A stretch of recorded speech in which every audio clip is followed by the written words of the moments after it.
और शराब घोटाले से जुड़ी एक बड़ी खबर आपको बता दें। छत्तीसगढ़ के बहुचर्चित शराब घोटाला मामले में ईओडब्ल्यू ने 6वीं चार्जशीट दायर की है।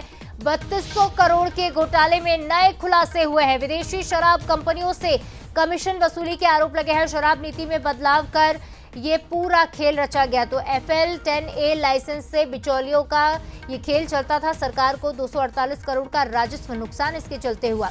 तो कारोबारी विजय भाटिया की भूमिका उजागर हो गई है। सीए संजय मिश्रा पर भी हेरफेर के आरोप लगे हैं और पत्नी और रिश्तेदारों के नाम से निवेश करने के भी आरोप है। वहीं अनिल टुटेजा और अनवर ढेबर का नाम भी इसमें सामने आया है। तो देखिए, शराब घोटाले से जुड़ा एक बड़ा अपडेट। विदेशी शराब कंपनियों से कमीशन वसूली का आरोप है।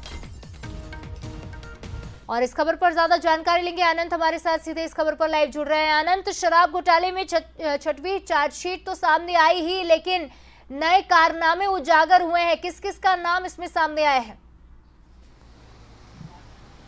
बिल्कुल, देखिए 6वीं चार्जशीट शराब घोटाले मामले पर पेश कर दी गई है और इसी चार्जशीट में कई बड़े चौंकाने वाले जो खुलासे हैं वो हुए हैं। क्योंकि देखिए 3200 करोड़ का ये पूरा घोटाला है और लगातार इस पूरे मामले पर जांच चल रही है। ईओडब्ल्यू इस पूरे मामले पर जांच कर रही है और इसी जांच में जो चार्जशीट पेश किया गया है इसमें साफ तौर पर निकल कर सामने आया है कि जितने जो विदेशी शराब कंपनियां थी उनसे कमीशन खाना चाहते थे तमाम लोग, और उसी के चलते जो शराब नीति थी उसमें बदलाव किया गया। FL 10A जो नियम था उसके चलते बिचौलियों का पूरा एक सिंडिकेट तैयार किया गया और उसके बाद कमीशन खाना शुरू हुआ गया। और जिस तरीके से देखिए इसमें सबसे महत्वपूर्ण भूमिका में विजय भाटिया जो भिलाई के कारोबारी हैं उनका हाथ था और उन्होंने ही एक सिंडिकेट तैयार करके तमाम चीजों पर ये जिस तरीके से शराब नीति में बदलाव किया गया और कमीशन खोरी की बात की गई, इन तमाम चार्जशीट में उनका नाम साफ तौर पर देखा जा सकता है। उसके अलावा संजय मिश्रा जो सीए हैं उनके परिवार के नाम पर भी कई निवेश किए गए, करोड़ों के निवेश किए गए, और वहीं भाटिया के जो भी परिवार हैं उन पर भी कई करोड़ों के निवेश किए गए। ये भी साफ तौर पर चार्जशीट पर देखा जा रहा है और इन तमाम चीजों पर अनवर ढेबर की भी महत्वपूर्ण भूमिका रही है।